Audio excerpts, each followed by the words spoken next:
up, gals and guys? I'm Brandy with an I, and I'm here on my first episode of Did You Hear the News? If you guys are new and you just happen to stumble across this podcast, number one, welcome. I'm glad you're here.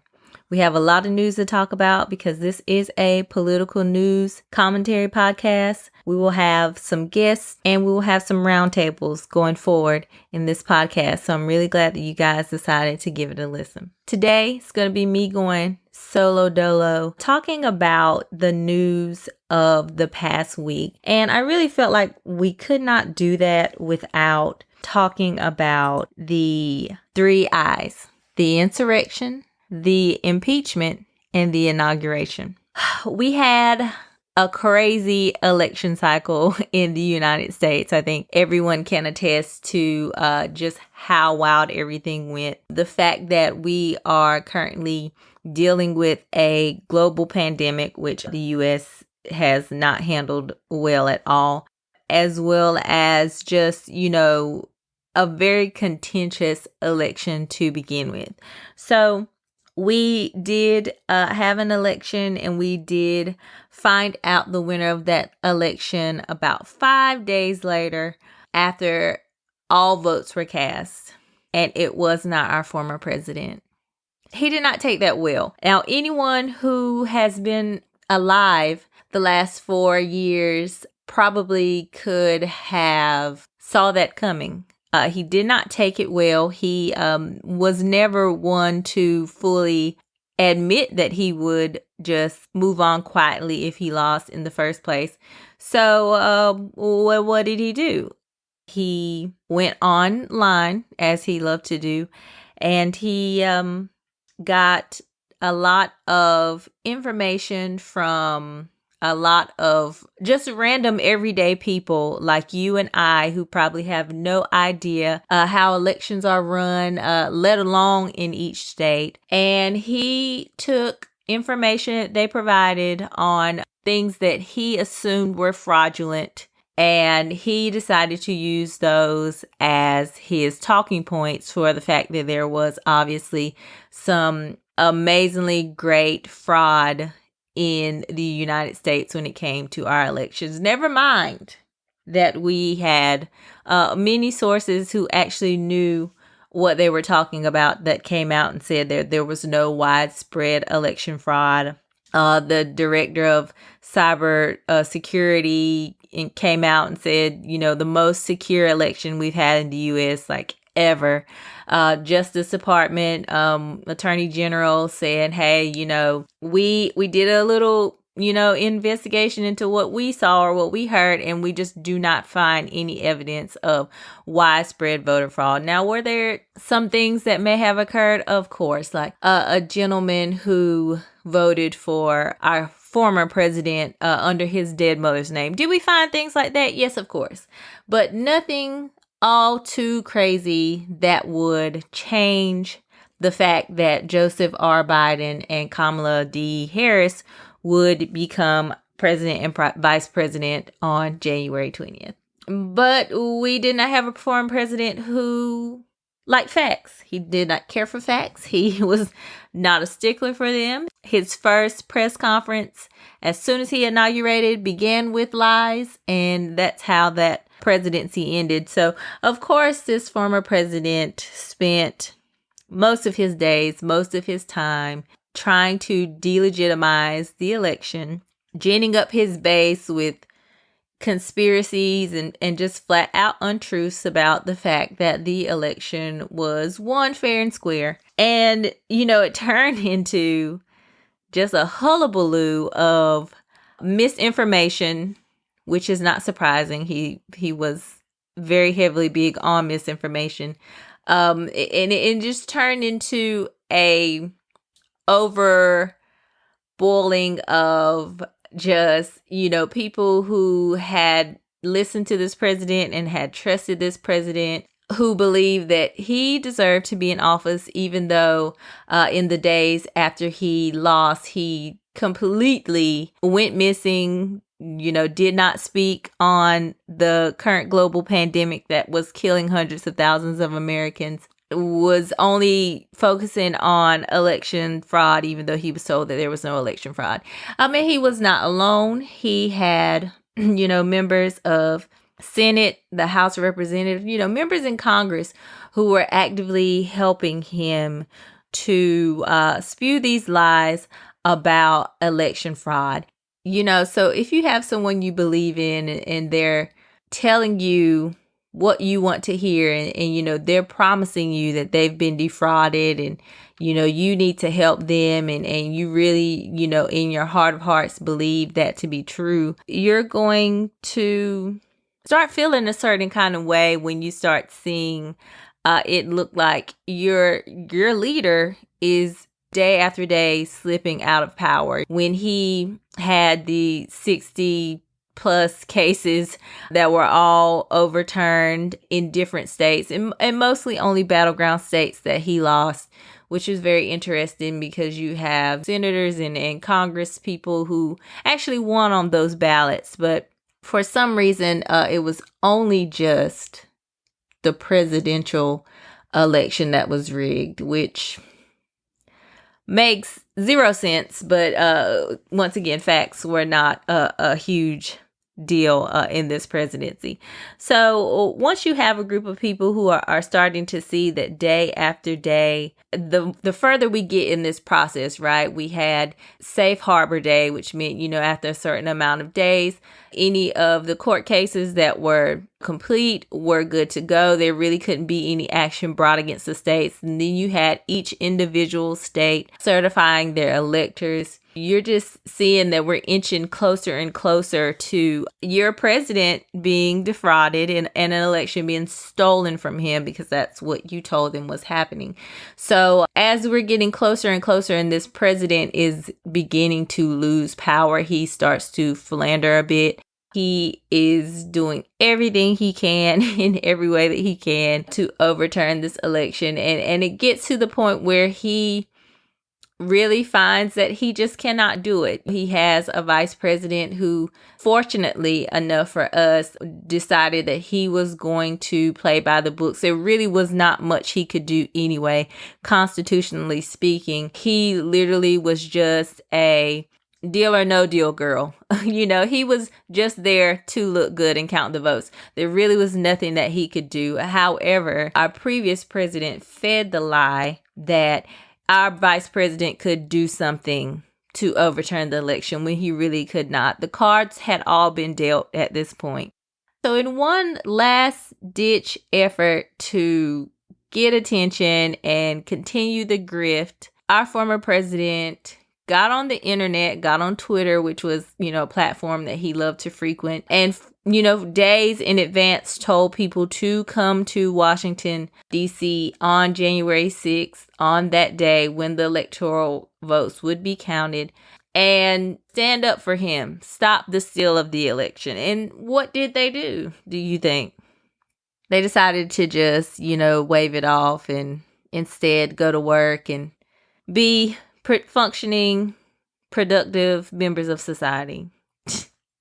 No, that's not what they did. They came to DC and they protested in DC, and we had speeches from current members of Congress, including Mo Brooks. We had speeches by Rudy Giuliani. Fortunately, he had handled that hair dye situation, so he was good to go. He was good to rattle off more conspiracies. Don Jr. also came out and spoke. And then we had our former president come out, and in so many ways, and he likes to use his dog whistles. So in so many ways, he emboldened this group of protesters, telling them that they have to fight. They can't take it back with weakness, really riling them up. And then at the very end of his speech, he says, hey, let's walk to the Capitol. I'll go with you. It'll be a blast. So he gets all of these protesters that have listened to speech after speech of just shenanigans and lies and just really just war cries, battle cries, to these people. And now they've got the directive, right? They heard what they needed to do, and now they've gotten the call. And they answered it. They did not send it to voicemail. They picked it up on the first ring, honey, and they walked down to the Capitol.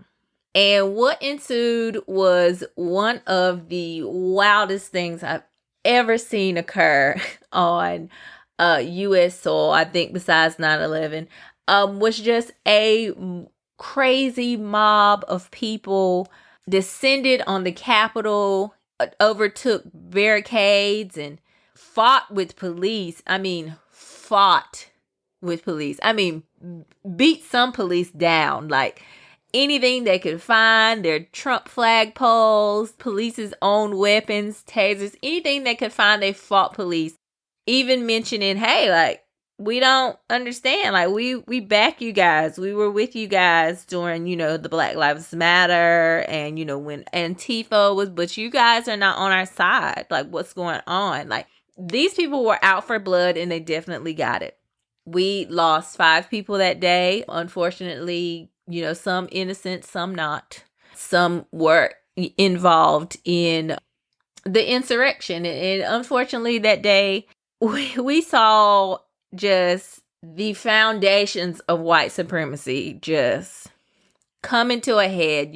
Everything that we thought would happen 4 years ago when he came down the escalator and said that Mexicans were rapists. And we said, hey, that might be a problem. And people were like, no. He'll never make it. And then he made it. And then we said, hey, he could be a problem. And they said, no. Checks and balances. And he checked and everything was unbalanced.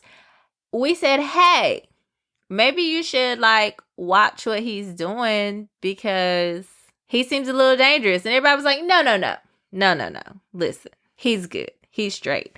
So for anyone who was alive the past 5 years, including his campaign, you probably weren't surprised at what occurred at the Capitol that day. You were probably stupefied. You were probably perplexed. You were probably befuddled. You were probably making comparisons on, how they treated those protesters, insurrectionists, and how they treat other groups of color, especially Black and brown groups of people, when we're just asking for basic freedoms. You probably noticed that, and you probably were just shocked and in awe that this was happening. I say white supremacy because we know that that's what they're holding on to. They stormed the Capitol. They, made sure to let police know that it's their building. They own it. They're not going to let Congress steal the election from them. They're not going to let them steal their America. You had people yelling profanities and obscenities and slurs. You had a man wearing a Camp Auschwitz shirt. I mean, there was just so much fragile white supremacy on the premises that day. It was terrible. It was absolutely terrible. So in the aftermath of that, we allowed the dust to settle. Unfortunately, it was the Black and brown workers in the Capitol who had to clean up the mess after the protesters were politely sent home. And then the FBI finally stepped in and said, hey, we saw that. That was a hot mess. We don't really know what happened. Where was National Guard? Who knows? How did Capitol Police not have a handle on it? Who knows? But we're doing our investigations now because we're reactionary, you know what I'm saying? Those guys committed the crimes, and now here we are to pick up the pieces and determine who needs to get charged. So in the week or so to come, we had, so many different types of people being arrested or being put on the no-fly list. And I think it's really important that we call that out because there were so many false narratives about who was involved and, what groups they were. Hours later, when they came back to count the Electoral College votes, speaking of which, some members still voted to overturn the election results even after that. But once everyone finally came back, it was said, oh, well, those were Antifa groups. Those are Antifa people that infiltrated the crowd. And, those were not Donald Trump supporters. I mean, even though there were Donald Trump flags for miles and miles. I don't know many Antifa, but I would go out on a limb and say that it's quite possible they would not be caught dead waving Trump flags. They would probably rather eat a jean jacket. But this was the narrative that was being pushed by Republicans. Matt Gaetz of Florida, who said, I have on good authority that these are Antifa people. Or it was, these are just poor people who just feel like they're being lost and their voices haven't been heard, and they're in a bad predicament. So many different types of people were found to be a part of this Capitol insurrection. We had CEOs of companies. We had a man who was a father of 5, whose wife was a doctor. We had real estate agents who were able to charter private jets to come out. We were seeing the worst parts of white supremacy, and that's not the guys who live in the backwoods and drive their pickup trucks and set up places that they can practice shooting their weapons when something occurs. These are the people that you probably see or work with every day. The people that are trying to sell you a house, or who are, CEOs and managers of companies that are over, Black and brown people and people of color. Like, that is why I maintain that what happened at that Capitol was very much so the inner and outer workings of white supremacy at work. Those people felt not only emboldened by a president who made it so much easier for them to be their bigoted selves, but just, this feeling that the country's being taken from them, and, they have to do everything that they can do to stop it. Not to mention the conspiracy theories like QAnon that, list our former president as some savior who was just going to completely obliterate their enemies and, lay everything bare. It just all came to a head. So in the wake of the insurrection at the Capitol, of course, that there have been investigations called for those who participated, but also those Capitol Police who may have been involved, may have not done their jobs, or like who in the upper workings or upper ranks of Capitol Police did not do what they were supposed to do at the time. There are moves and calls to investigate House members who might have been involved, senators who might have incited this insurrection, like Ted Cruz, Josh Hawley. You hear allegations that freshman Rep. Lauren Boebert, who is, Miss I Want to Carry My Gun on the Capitol, was giving recon tours. So it's going to take a while to fully understand exactly what happened that day. But more and more information is coming out, and more and more people are basically saying, hey, I went to the Capitol because my president told me so. I'm doing this for my president. This is important to him, and this is what he wants us to do. There was even recently a video from the New Yorker that came out where guys are saying, hey, the president sent us here. He's your boss. Talking to Capitol Police. He's your boss. He sent us here. And, some guys saying, hey, like, what do you think we should do? Like, what I think Ted Cruz would love for us to do this, which I would be falling over myself if I were Ted Cruz to actually come out and say, hey, no, that's not my thing. That's not what I did. But as far as I know, we haven't heard a peep about that from Ted Cruz. So I feel like we couldn't talk about what happened last week without talking about the insurrection, because everything that's going to be happening in these weeks to come is definitely going to be linked to that. And so that brings us to our next I, impeachment. So, of course, immediately. Okay. Nance didn't waste any time.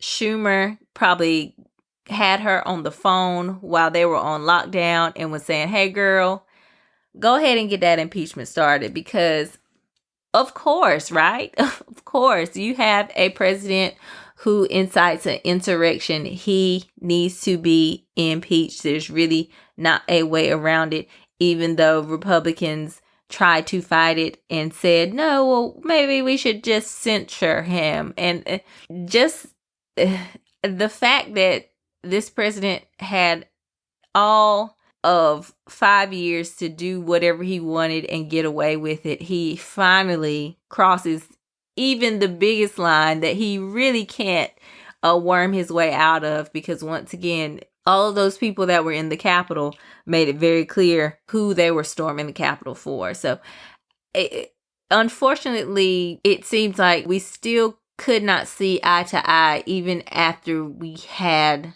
straight up the facts.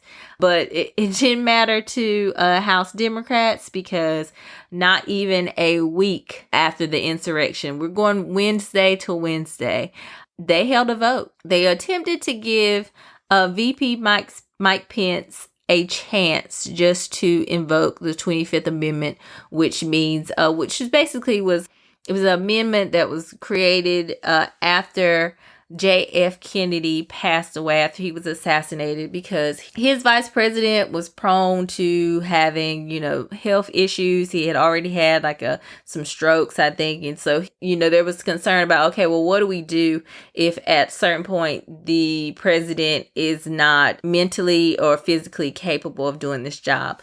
And so at that point, the vice president would have to, number one, make a motion that, hey, the president's not well. He's not good. He can't handle this.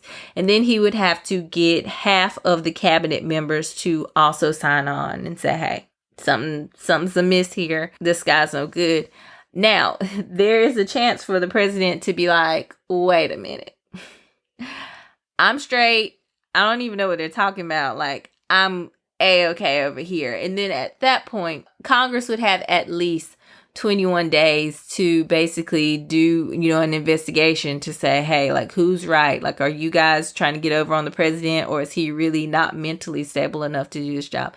At which the vice president would basically still hold power until Congress voted on whether or not the president was able to serve or not. So Nancy called the vice president out and told him, hey, 24 hours, which to me was very formal, because as I mentioned, it said happened a week ago. And the vice president was not only at the Capitol, but his wife was there. If I'm not mistaken, his daughter was there.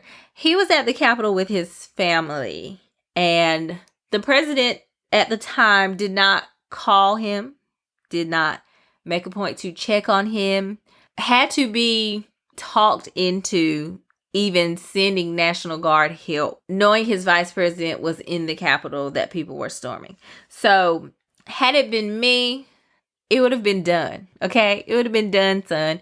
But that's why I'm not the vice president of the United States, and I'm not in the running anytime soon. So basically, Nancy gave him, 24 hours to do that. He rebuffed it. I think he might have sent her a note and said, hey, I don't have any plans on doing that, which he's better than me. I will continue to say that, but only in that way, not many others. So Nancy did what she had to do. They held a vote. Now, I thought it was interesting that when they voted for whether to vote for impeachment, I don't think any Republicans voted for the vote, right?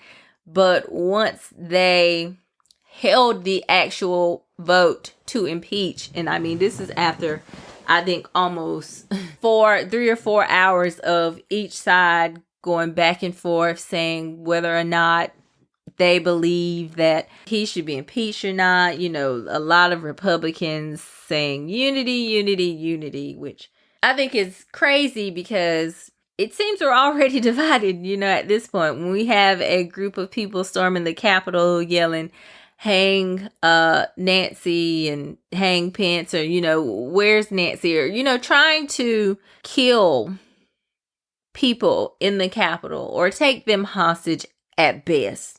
I think we're already divided, and I think the issue here is trying to unite with racists and insurrectionists. That's what I think. I don't know. Nobody asked me, but that was just almost every Republican argument is that, yeah, sure, what he did was wrong, but we need to move on. Like, we are over this. We're better than this. Like, we need to move on from this. We have a new president coming, even if I myself voted to overturn, the electoral college votes. That doesn't matter. We just need to get over it all.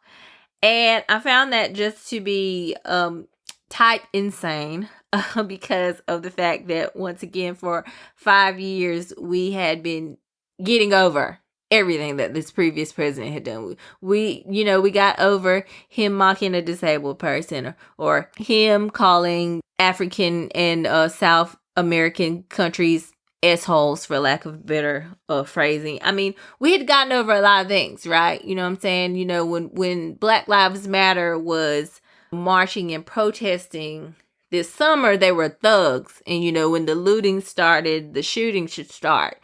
So we had gotten over a lot of things. But at the point when you incite a violent mob to go kill people, I'm not going to mince words, kill people, because that's what some of them had in their mind that they should do. You don't hang a noose for fun. I know that, there's some back and forth on that about whether that's a thing or not, but you don't hang up nooses for fun, right? So I think at that point, it just, to me, felt like there was no reasoning with these guys.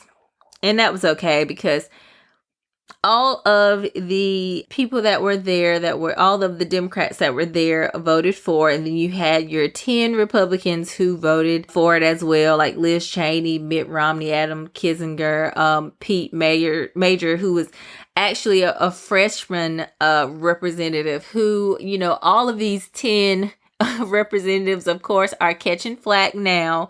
They already have people who are ready to challenge them in the primaries just because they did the right thing. That's where we are in America, right? If you do the right thing, you get attacked, unfortunately, which is why I think most of the people in the Republican Party are definitely afraid of going against the previous president because of the influence that he does have, unfortunately, on that party. And, a lot of them are just afraid of the death threats of, people constantly calling and harassing and hounding them, of their colleagues being on their back. I mean, a lot of Republicans are now asking Liz Cheney to step down from, like, her role in as number 3 Republican, which is insane because she did what she was supposed to do.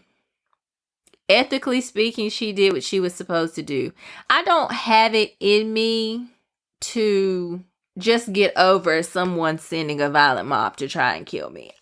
I've seen the pictures. I think it's wild. I've seen the video. I've seen the people hiding on the floor, or, people are under desks trying not to make a sound. Like, unless I knew that those people were specifically on my side, I don't know how I could get over my president, someone that I'm supposed to basically be working with, sending a group of violent people to come to my job and kill me. I don't think I can be able to get over it, but Republicans are, like, really good at being like, we'll see. So that's where we landed with impeachment. It happened. There was a vote. Now the reasons against impeachment have moved from, it's going to cause extra division, to, is it constitutional? Like, he's already out of office.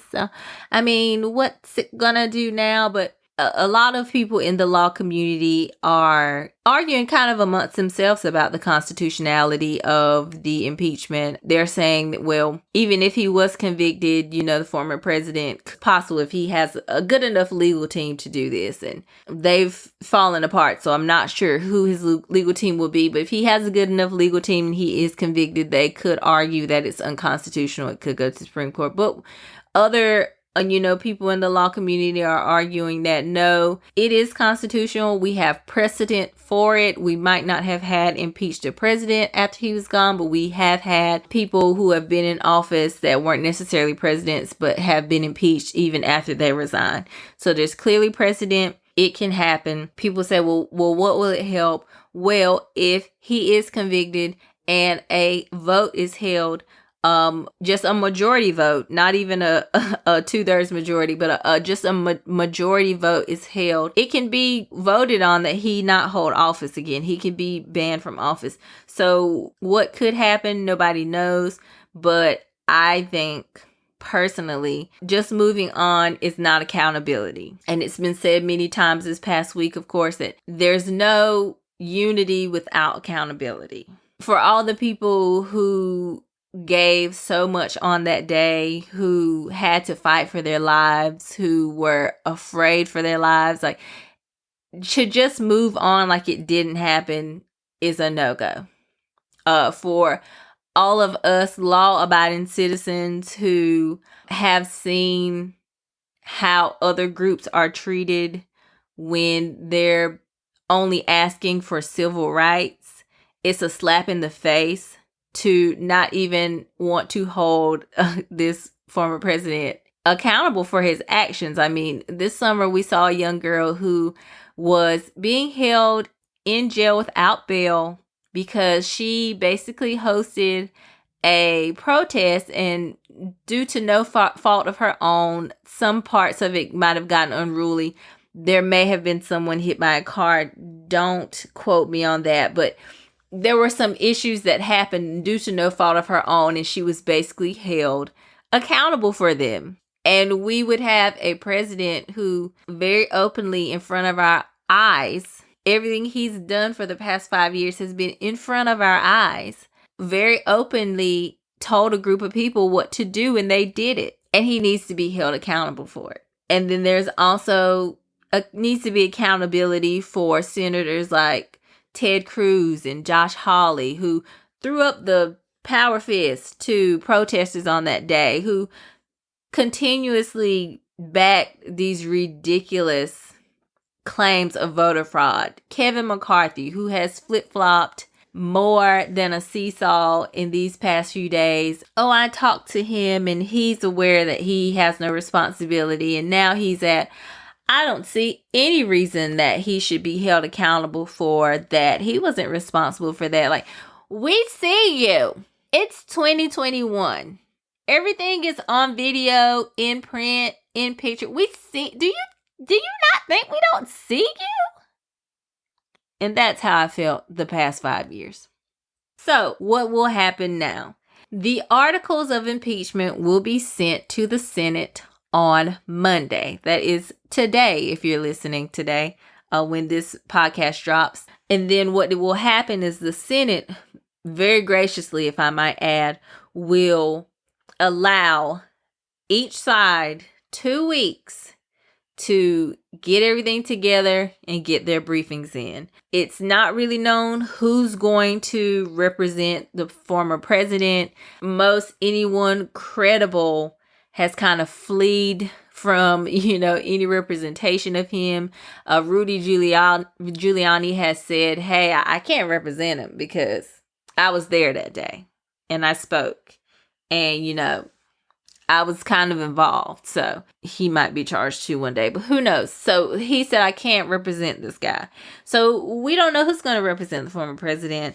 I'm sure he'll find someone who's probably just as crazy and nutty as he is, and they'll get it done. Once that happens, they have those 2 weeks to get their briefings in, and then the impeachment trial will start on February 8th.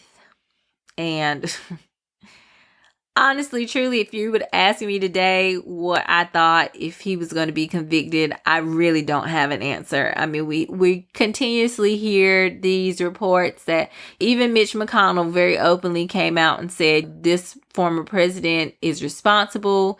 He incited it. He's the one who sent these people here. But you still have senators, Republican senators, who are like, I don't think I'll impeach him. And then you hear whispers that, there's everyone's kind of talking about, well, we should do it. We should vote to impeach. Mitch McConnell wants him gone. So at the end of the day, they've been asked to vote their conscience. I just don't know if some of these people have them. Honestly, truly, I just don't. It's the hold that the former president has on that party. It's the wild, like, I don't even know how to say it. Like, it's the obsession with holding on to power, even if you have to go about it in the dirtiest of ways. I think it would be a miracle. In order for him to be convicted, all 50 Democrats would have to vote for it, and then 17 senators, Republican senators, would also have to vote to impeach. And unfortunately, that doesn't sound like a lot, but it's a very high hill to climb. So we will see. We'll just keep our eyes and ears open in the next few days and weeks, and we'll see how it goes. I mean, honestly, I don't know who that 2 weeks is going to help more. If it would be the former president or, the team that is building a case against him. Every day, it seems like something new is coming out. There's new footage. There's someone's legal counsel going on, the news and saying, well, my client only did it because the president told him to, which was exactly the QAnon shaman who was wearing the fur and the horns and who went to jail and would not eat because the food was not organic. His lawyer actually went on CNN with Chris Cuomo and said that, hey, my client is a good guy. He wouldn't hurt a fly, but he's passionate. Everyone knows it. And he did what he thought he was supposed to do because the president told him so. And if the president is as good a man as he thinks he is, he should pardon him. Yes, they're asking for pardons. They didn't get them, but they were asking for him. And that has quite a few people in an uproar now that he's out of office. So, with that being said, we'll segue into the third eye. Inauguration. Inauguration day, I had a little anxiety. I couldn't stare at the TV forward facing because I was just afraid at any moment the bullets would start flying. After we saw what happened at the Capitol, I had concerns. I know that there were National Guard members there. I mean, about 5 times the National Guard members than we actually have troops in Afghanistan and Iraq. So I knew that there was this beefing up of security and troops. But honestly, truly, after the fact that we found out that there were so many people in the army and so many, police officers that were actually involved in the Capitol riots, it just kind of felt like we couldn't trust really anybody. The FBI was doing background checks on National Guard members. Actually, 12 of them were asked to leave ahead of inauguration because of things that were found on, their social medias or their ties to right-wing groups or extremist groups. So there was just a lot of anxiety in me about the safety of everyone there, especially the Black people. But it actually went well. I still maintain that it could have been on Zoom, but it went off, I'd like to say, without a hitch. So the morning of inauguration, the former president left the White House. He flew to Joint Base Andrews, which is also in Washington, a short way away from the White House. But he flew there to where he was going to board Air Force One so that he could go back to Florida. He did not want to return to Florida as a private citizen. He didn't want the send-off. He wanted to leave as the commander-in-chief. And sure, whatever at this point, do what you have to do. So he did send out invites to his send-off to quite a few people, even some that, he no longer was on good standing with. I think Anthony Scaramucci mentioned he was pretty confused to have gotten an invite. So was John Bolton. A lot of confusion there, but I think they just kind of replied all on the email. So needless to say, those guys were not there, and neither was the former vice president, who had made it clear that he would be attending the inauguration because he's an actual adult who understands how politics work, and he was a lot gracious in losing than his running mate. He flew to Joint Base Andrews to a crowd of people. If I'm not mistaken, it was mentioned that they might have been bussed in.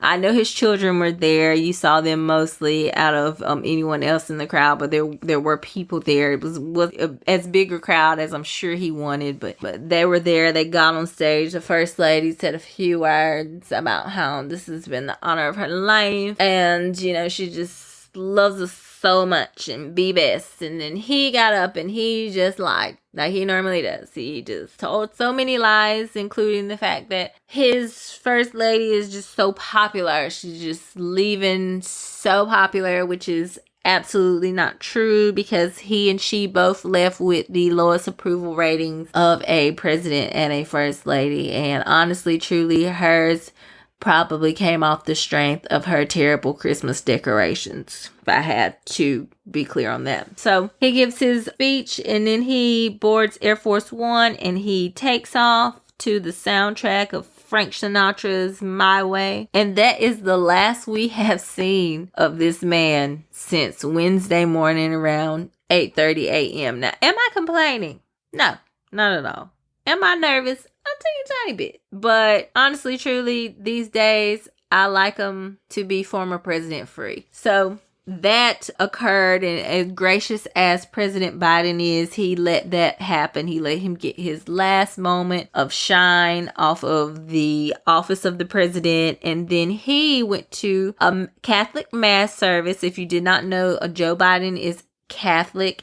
He is very devout, practicing Catholic. He goes to church. In town, out of town, he goes to church. He is a God-fearing man, and he believes in the power of Jesus and forgiveness. And that's probably why he invited Nancy, Chuck, Mitch, and Kevin, who all attended. Everybody needs a little Jesus. Everybody needs a little Jesus, and a little repenting could have been done for the past 4 years. So they went to church, of course, along with the vice president and her husband, second gentleman, Doug Emhoff. They were all there. And that's how you get the day started, with a little Jesus and a little repentance.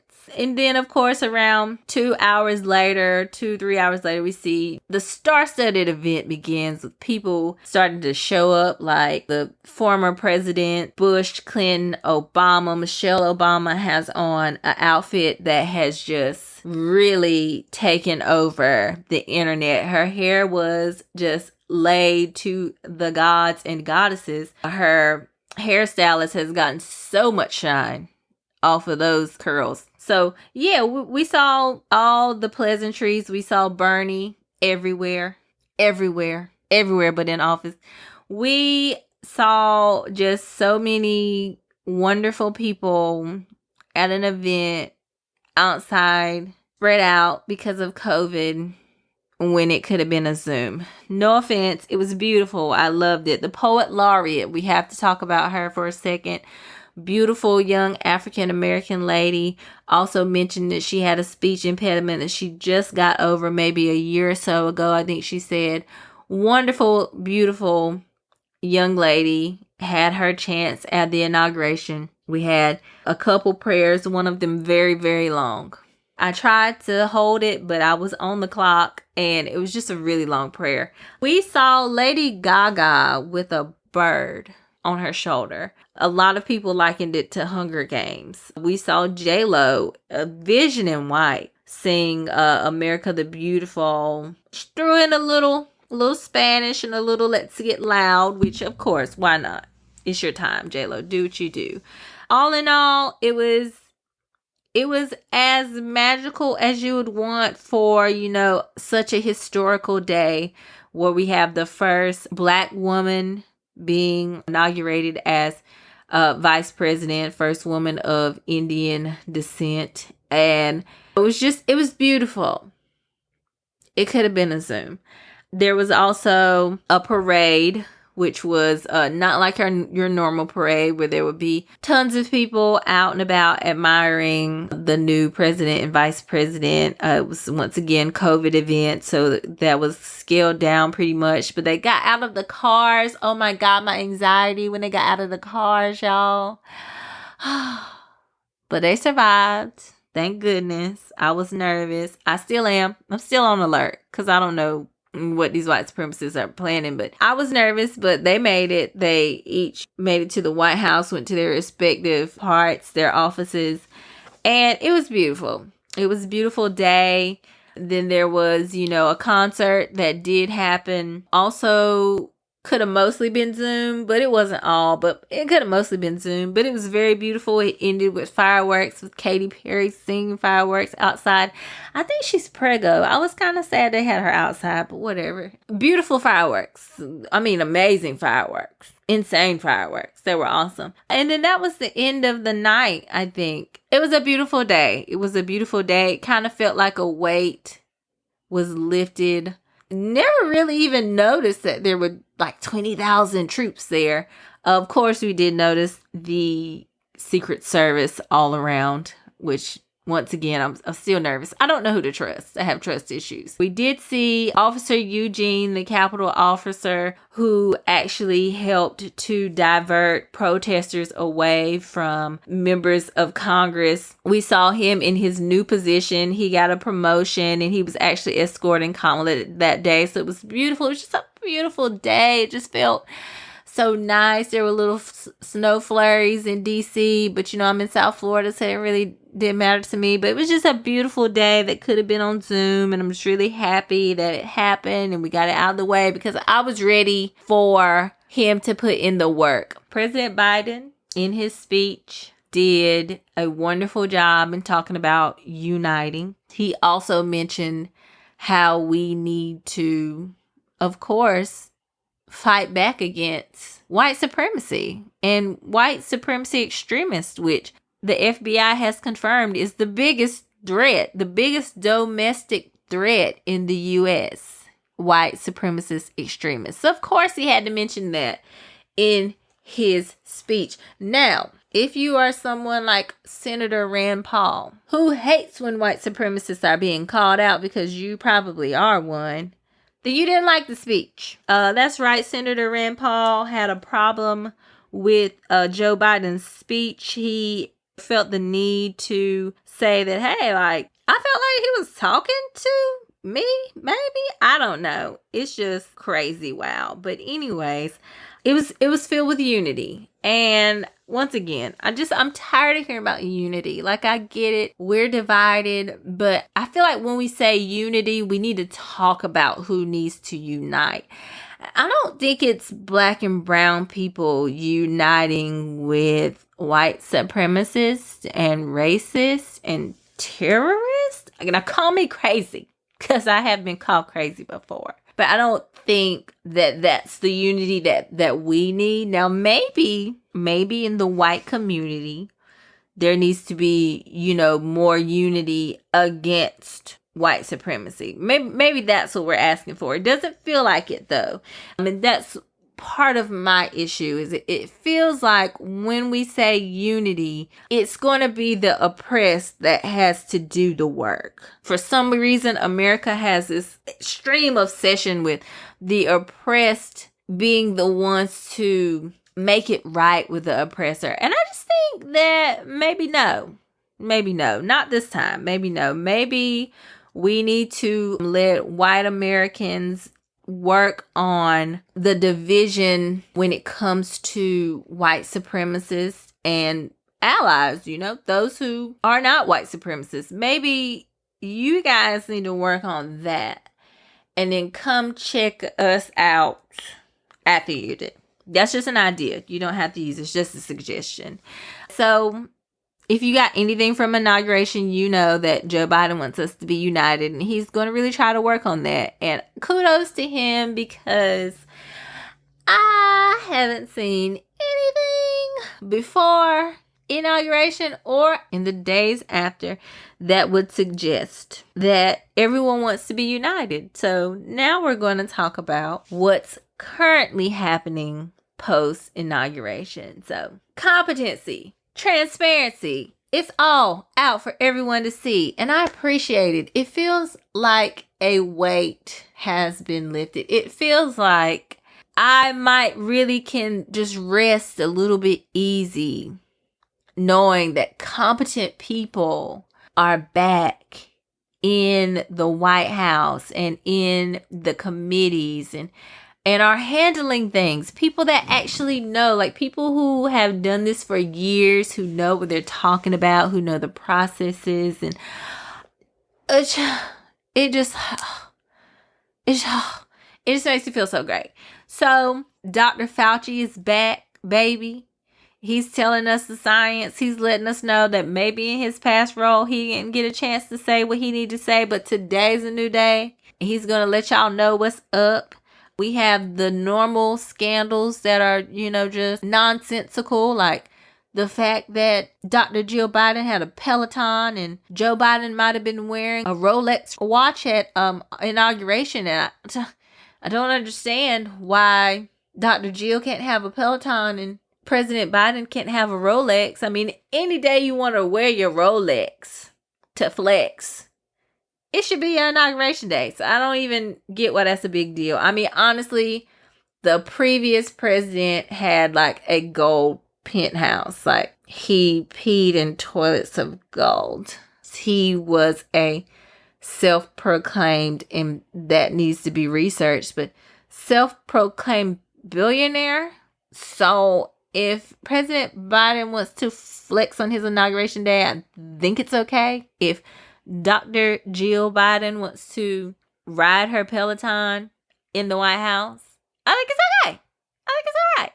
I mean, we already know these people aren't poor, so why does it matter if he wears a Rolex? I don't know. Maybe that's the tan suit scandal. Maybe that'll be his tan suit, and we can just move on to actually getting things done, which is what President Biden has started doing. I mean, first day in office, he has already started signing executive orders to reverse a lot of Trump era things. I mean, baby boy was like, I'm not even taking a break. Like, I already walked here with my family, but I sent them the other way. I'm in the Oval Office. I got my pens out. I'm doing what needs to be done.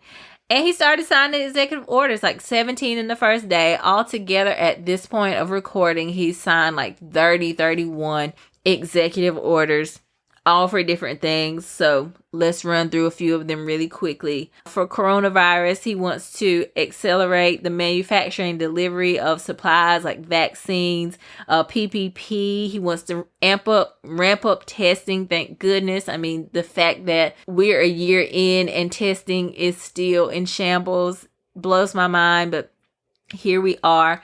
He wants to, get guidance on how to safely reopen schools, which once again, President Biden has always said he's not about shutting the economy down, but he's about trying to figure out how we can get these things open safely. And that's all we ask. Like, if you're going to send kids to school, you need to do it safely. You need to be able to have them in an environment you can trust they're safe. Now, if they get there and they decide to swap masks with Timmy, there's really nothing you can do. But other than that, you want to make sure that the teachers and the staff have everything that they need to ensure that the children are safe and secure, and the teachers and the staff. So kudos to him for that. Of course, he wants to make sure that you're wearing a mask in airports, or, other places of transportation, trains, planes, buses, all of that interstate travel. He wants to make sure that you are wearing your mask because it's a big deal. He also wants to make sure that if you're traveling into the United States, you have proof of a negative COVID test.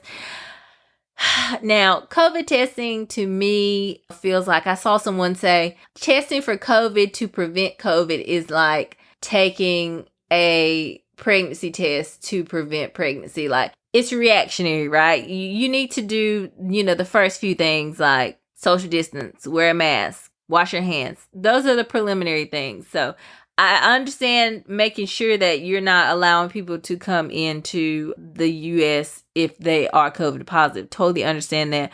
But also, once again, people, wear your mask and wash your hands. Like, it's just not that hard. Which, once again, he's launching this 100-day, masking challenge. It really only requires mask and physical distancing in federal buildings. He really can only do so much on that one. Federal buildings, federal land, and government contractors. Urgent. He's asking politely and nicely for, state and local governments to mandate masks as well. Now, if you live in Florida like me and you have a governor who doesn't give a darn about you, you probably won't see a mask mandate. It's going to be up to you to take that personal responsibility. And why not? Why not? Why not?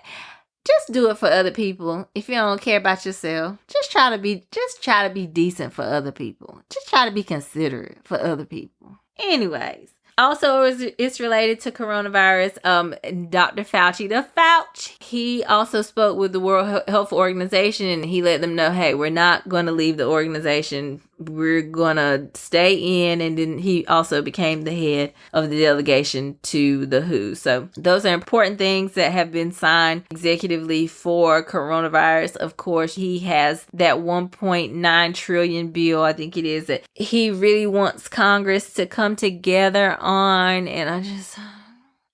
all these urges for togetherness, I feel like, unfortunately, they're just delaying the inevitable. Like, I don't think Republicans are going to have a problem with actually helping people, but I just don't think they'll vote for it. When it comes to Republicans, it's all about deficit, even though the previous president totally ran it up. Now that you want to do something to actually help citizens, we're poor and the richest nation in the world. So we'll see how that goes. But in terms of economy, of course, he signed an executive order to extend the moratorium on evictions and foreclosures until the end of March at least. He extended the pause on student loan payments and interest, thank goodness, because a lot of us just want those loans to go away. Lizzie, Bernie, AOC, call them.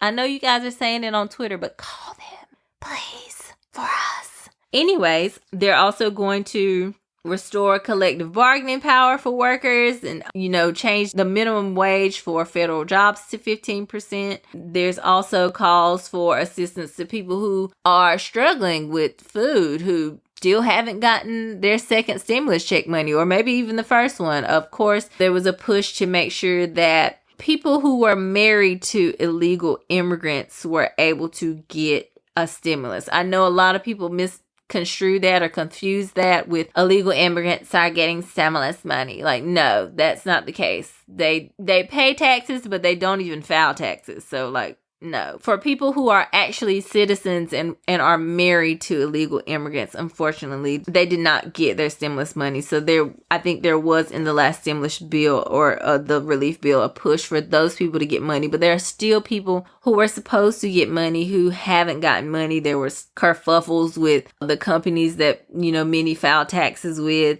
Somehow the money went to them. I don't even know how that happens. But he's trying to make sure that people get their stimulus. The one that already went out. We're not talking about the 2,000 or 1,400 or whatever everyone's debating. He's talking about the money that's already gone out to people and the people who still haven't gotten that. He's also working to make food affordable and, give out more food stamps. People are in food lines daily, weekly. People who've never had to go to food lines. Numbers are exploding by 200, 400% at food banks. So he's trying to make sure that people are fed and they're getting the relief that they deserve. In terms of the environment, we have rejoined the Paris Climate Accord. If you don't know what the Paris Climate Accord is, like some of our senators who for some reason think it only affects people in Paris, the Paris Climate Accord is just an agreement that says, hey, we all have a responsibility to make sure that we take care of our environment. We're all sharing the same world. So we rejoined that. And once again, that's not only for people that live in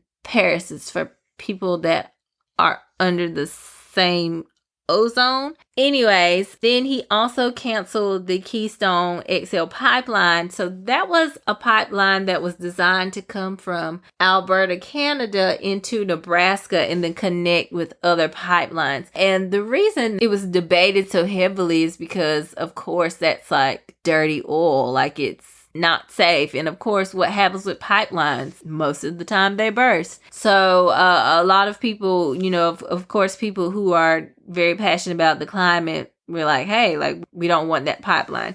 Now, that did kind of disappoint or upset the Prime Minister of Canada, Justin Trudeau, who has grown out a beard for COVID, and it's really agreeing with him. He and Joe Biden have spoken since, and I think President Joe Biden has made it clear to him that, number one, it was a promise to those that voted for him that he would do that, but he's also looking for other ways to essentially buy America. Like, that's his thing. Like, we want American products, we want American jobs. He's thinking about, trying to make sure that the American citizens are thought of first, which I understand. So, of course, there are going to be more talks about that betwixt the two of them. That's going to be something that we'll keep our eye out on, especially because it seemed like a kind of just a knee-jerk reaction. And we are close with Canada. We do normally have good relations with them, so we'll see what that evolves into.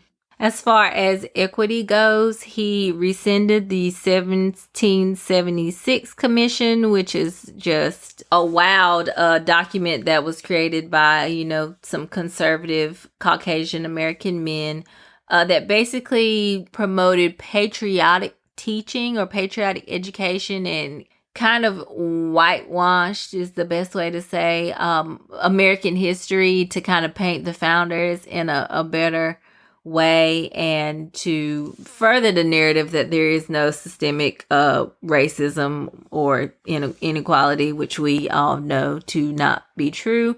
He signed an executive document to prevent workplace discrimination against sexual orientation or gender identity. He also wanted to make sure that executive branch appointees signed ethics pledges to bar them from acting in personal interest and required them to uphold, the independence of the Justice Department.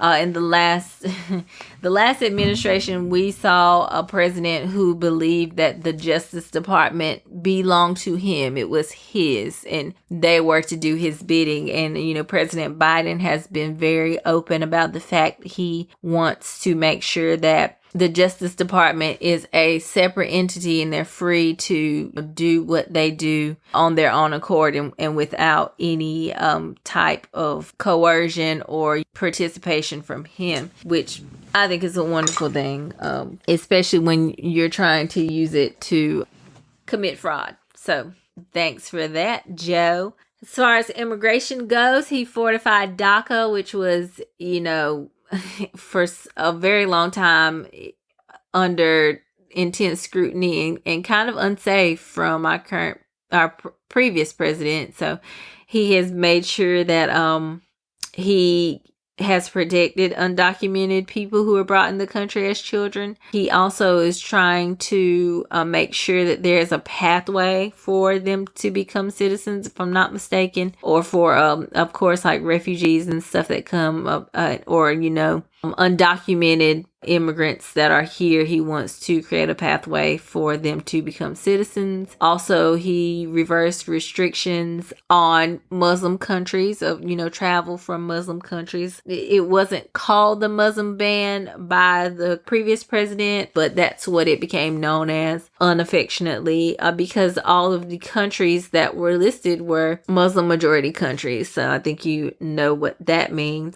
He wants to extend deferrals of deportation and make sure that there are safe havens here for immigrants and refugees, at least until June 30, 2022. I think a lot of what's going on with immigration is we just kind of need to know what all has been happening in the previous administration. I mean, children were taken from their parents, families were split up, and we have hundreds of children who have not yet been reunited. So I think that will work to kind of help out that situation and determine, what's what with that.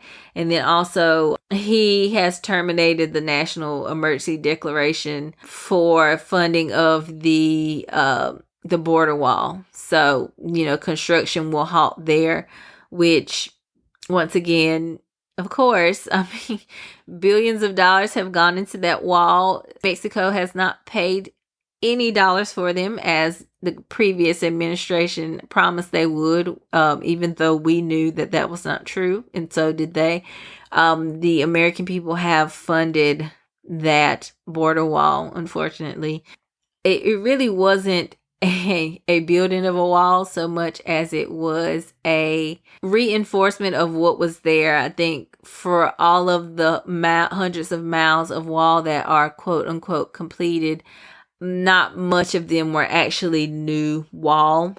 So yeah, I think it's just time for us to get over the sham that is the border wall. But yeah, a lot of things. He's doing a lot of things in his first few days in office. It's only been at this point maybe 3 or 4 days, but we've seen a lot more work being done in these past few days than we've seen the last few months.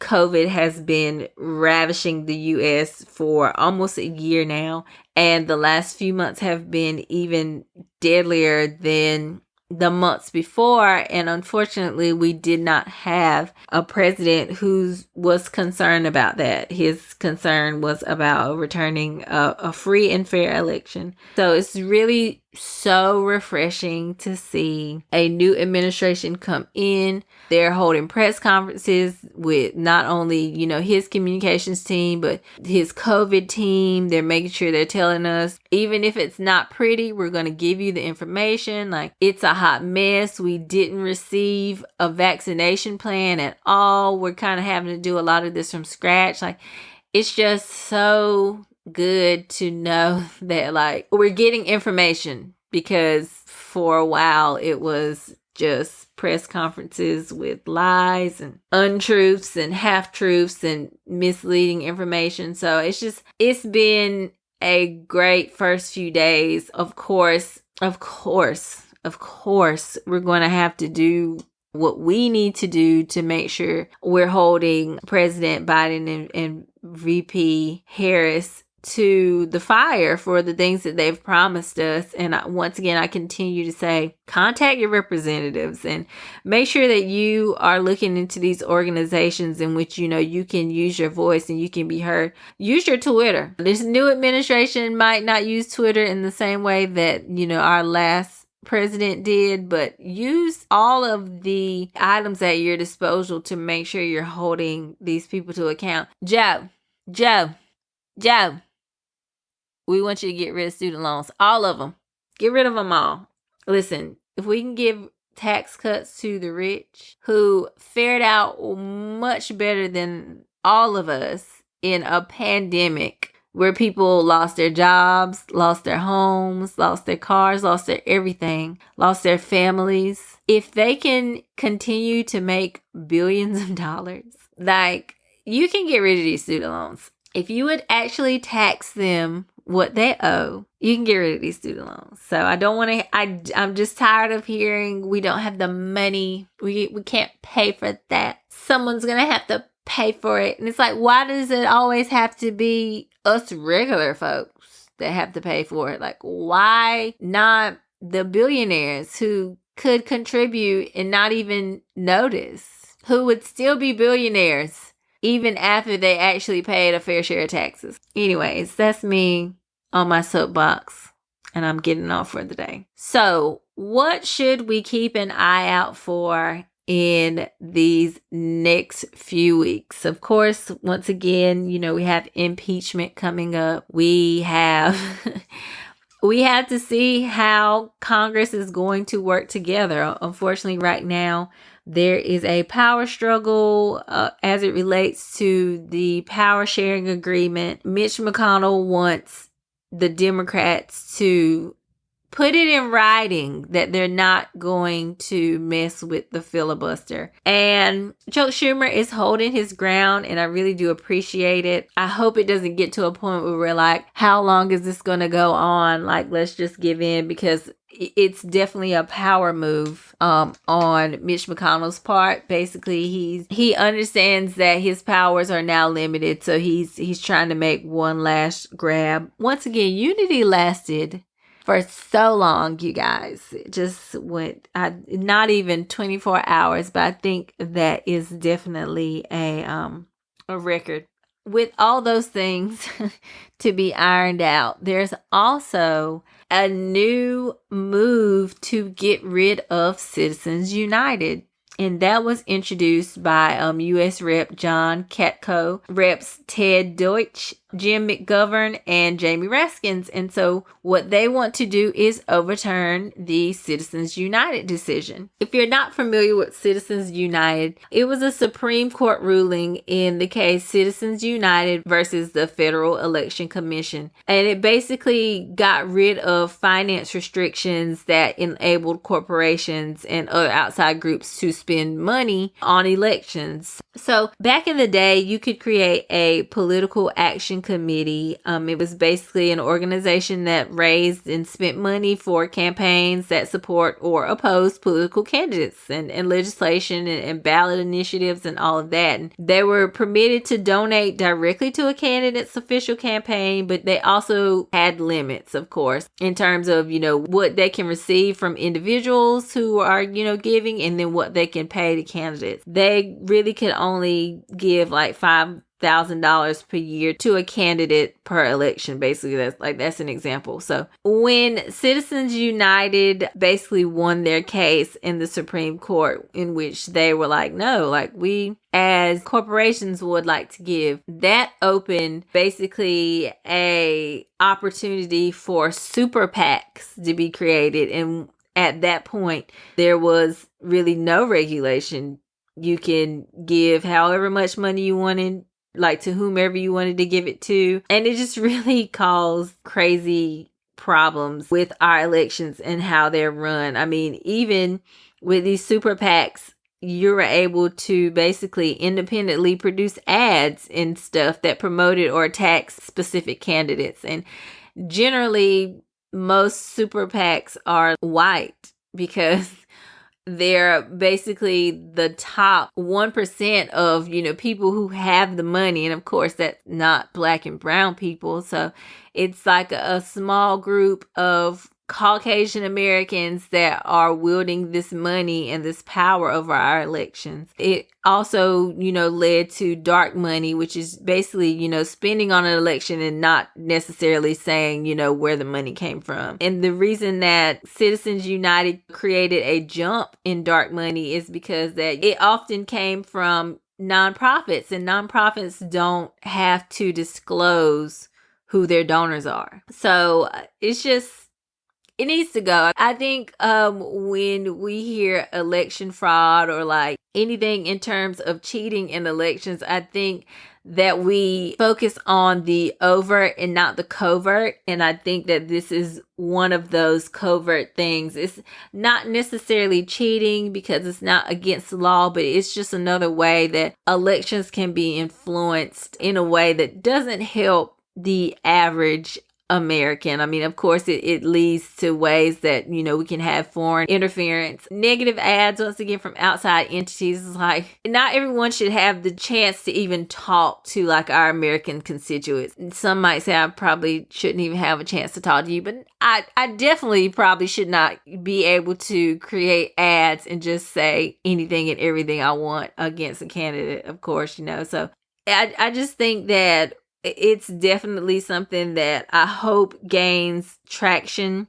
And I hope that it's really something that we can get rid of. I think we've seen in the last few years how money has just really heavily influenced our elections in the worst ways possible. So Democracy for All is the name of the amendment, and it has 3 sections. Section 1 says that Congress and the states can regulate and set reasonable limits on the raising and spending of money by candidates and others to influence elections. The second part is that Congress and states need to be able to distinguish between natural persons and corporations. Is this a individual, or like, is this money coming from a huge corporation?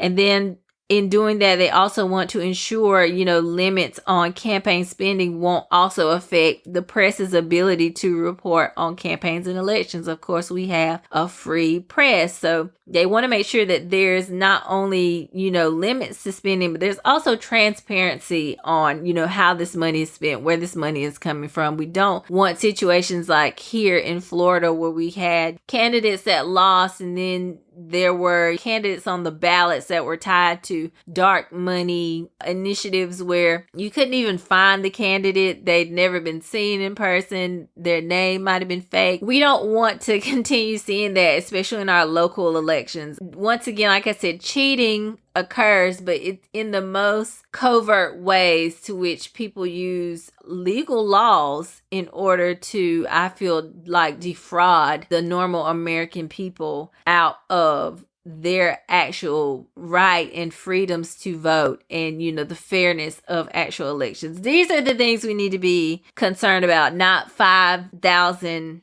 dead people voting in Georgia. Anyways, so if you are really concerned about Citizens United and you don't think that super PACs of highly influential and super rich people should have the chance to influence elections, make sure that you're reaching out to your reps to let them know, hey, you support overturning Citizens United. There are so many ways to reach out to your reps. There's an app that I use all the time. It's called ResistBot. I love using ResistBot because I can kind of just type whatever in it and it will just automatically type up response to my representatives. Of course, you'd have to give your personal information, your zip code, so it knows who your representatives are, who your senators are, or whatnot. But there are so many different ways to easily reach out to your representatives if you don't want to call them, if you don't want to type up a email. There are so many different ways to reach out. So I want to make sure that we as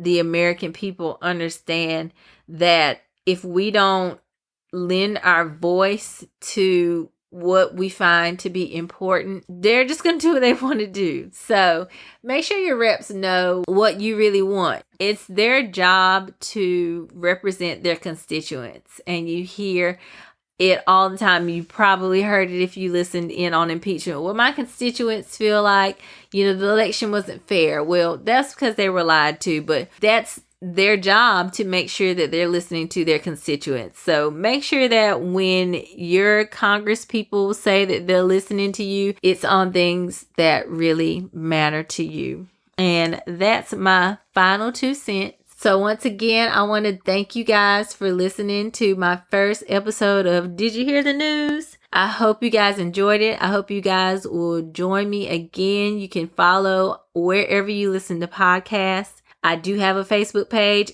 Did You Hear the News? That's DIDJA, Hear the News. You can definitely follow me there. The Facebook page is where I share daily updates and news as it's breaking. So if you don't want to miss that during the week, be sure to follow the Facebook page. Thanks, and I hope I see you guys next week on Did You Hear the News?